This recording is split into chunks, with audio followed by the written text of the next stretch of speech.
नमस्कार प्रिय दर्शकों, आप देखना शुरू कर चुके हैं वंदे भारत समाचार का वासे पटल। वंदे भारत समाचार की उपस्थिति हो चुकी है बिहार के कैमूर जिला।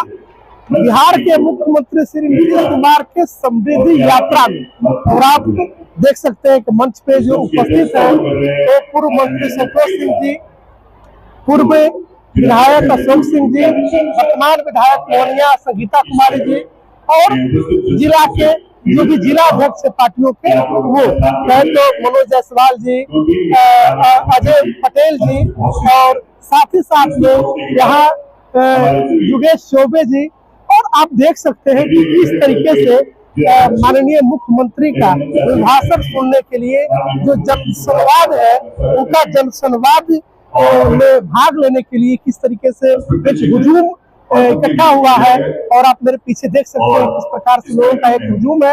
और हम आप दर्शकों को मुख्यमंत्री नीतीश कुमार के अभिभाषण भी सुनाएंगे और आप जान पाएंगे कि हमारे जिले को क्या सौगात मिला है और क्या कुछ। क्योंकि अभी जो हमारे मोहनिया के विधायक संगीता कुमारी जी इस बात पे प्रकाश डाल रहे थे कि मां मुंडेश्वरी के यहाँ अभी तक से रेल लाइन पास तो हो गया लेकिन उनसे बिछा रही है। ऐसे में बहुत ही वहाँ पे अगर कहे तो कॉरिडोर की बात कर ले या फिर हमारे यहाँ जो पर्यटन स्थल है उसको बढ़ावा देने के लिए क्या मुख्यमंत्री नीतीश कुमार जी कुछ नई सौगात देंगे। इस जनसभा से हम आप दर्शकों को सुनाने और दिखाने का काम करेंगे। मुख्यमंत्री जी का स्वागत बड़े माली के साथ किया जा रहा है। कैमूर की इस पावन धरती में स्वागत है, अभिनंदन है विकास पुरुष श्री नीतीश कुमार जी, जिन्होंने 20 वर्षों में बिहार 24 नवंबर 2005 को पहली बार एनडीए सरकार बनी थी। अब आप समझ लीजिए तब से काम जारी है।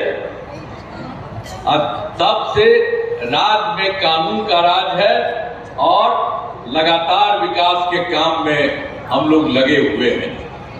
तो ये जान लीजिए जो पहले हम लोगों का शुरू हुआ 24 नवंबर 2005 को, और उसके पहले वाली जो हम लोगों की सरकार बनी उसके पहले वाली जो सरकार थी वो आखिर कितना फालतू काम किया है, एक काम भी ठीक नहीं किया है।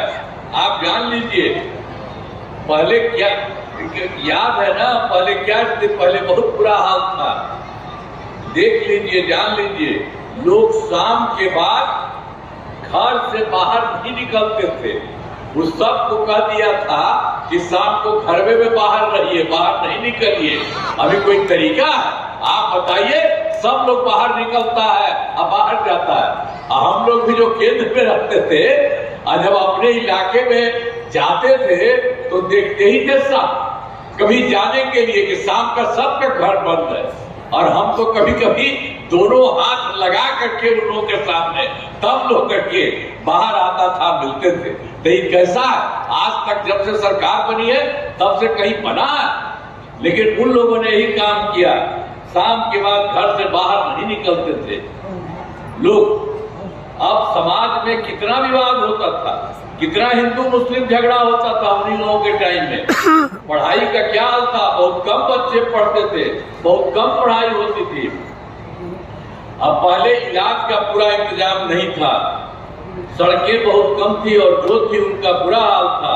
अब बिजली बहुत कम जगह थी। तो यही पहले का हाल था।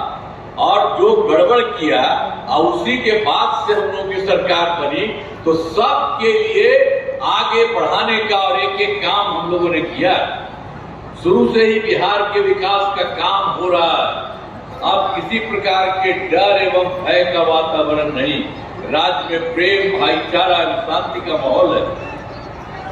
अब पहले तो आप जानते हैं कि पहले भी हिंदुओं का क्या बुरा हाल था।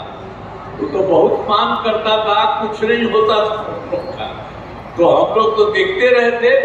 तो हम लोग तो जैसे ही आए सरकार में तो हम लोगों ने तो 24 नवंबर 2005 में था, तो हम लोगों ने इसको 2006 से ही कब्रिस्तानों की घेराबंदी शुरू की गई। अब बड़े पैमाने पर कब्रिस्तानों की घेराबंदी की जा चुकी है। अब कोई झगड़ा झंझट नहीं है। मुस्लिम के लिए भी सब काम जो उनका गड़बड़ था आप बराबर मांग रहे थे उन लोगों के टाइम में, कोई नहीं सुनता था। जब हम लोगों को आया तो हम लोगों ने सबके लिए काम किया। एक और काम था हिंदू मंदिरों में भी इधर उधर जा करके सब करता था। तो हम सबको देखने के बाद वर्ष 2016 से 60 वर्ष से पुराने हिंदू मंदिरों की घेराबंदी की गई, जिससे चोरी आदि की घटनाएं नहीं होती है। सब तरह से सब जगह हम लोगों ने काम इसी तरह से किया है। और आप ध्यान दीजिए, जो कुछ भी काम किया हम लोगों को तो जैसे ही हुआ उसी तरह से सबसे पहले शिक्षा का, स्वास्थ्य का, सब तरह का काम कराए। तो सर्वप्रथम शिक्षा के क्षेत्र में विशेष ध्यान दिया गया। हम लोगों ने बड़ी संख्या में नए स्कूल खोले, नियोजित शिक्षकों की बहाली की, लड़के लड़कियों के लिए पोशाक और साइकिल योजना चलाई। अब वो लोग कह रहा था कि हम लोग को वहाँ करने के लिए कुछ पैसा मिले लोगों को जो काम करेगा उसके लिए। हमने कहा कि नहीं, आप ही लोग कर लीजिए। तो उन लोगों ने 2006 से ही 3,68,000 नियोजित शिक्षक बनाए थे। तो ये सब काम से उनको कराया गया था, कर दिया था। लेकिन फिर बाद में बहुत दिन के बाद हमको लगा कि अब इनकी संख्या को और बढ़ाना चाहिए और संख्या बढ़े। तो वर्ष 2023 से बिहार लोक सेवा आयोग बीपीएससी का भी मिलकर के 2,58,000 सरकारी शिक्षकों की बहाली की गई। तो जब हम लोग नया कर रहे थे तो पहले वाला ही जो था उसमें से भी कुछ लोग शामिल हो गया। अब उसी में से जो बेचारा 3,68,000 था उसमें से कुछ लोग इसमें शामिल हो गया। हम लोग जो बनाए थे तो उसमें 28,976 भी उसी में आ गए। हालांकि हमने कहा बाद में कि काहे के लिए इसमें जो हो रहा है बीपीएससी वाला, तो उसमें क्या जरूरत है इन लोगों को आने का।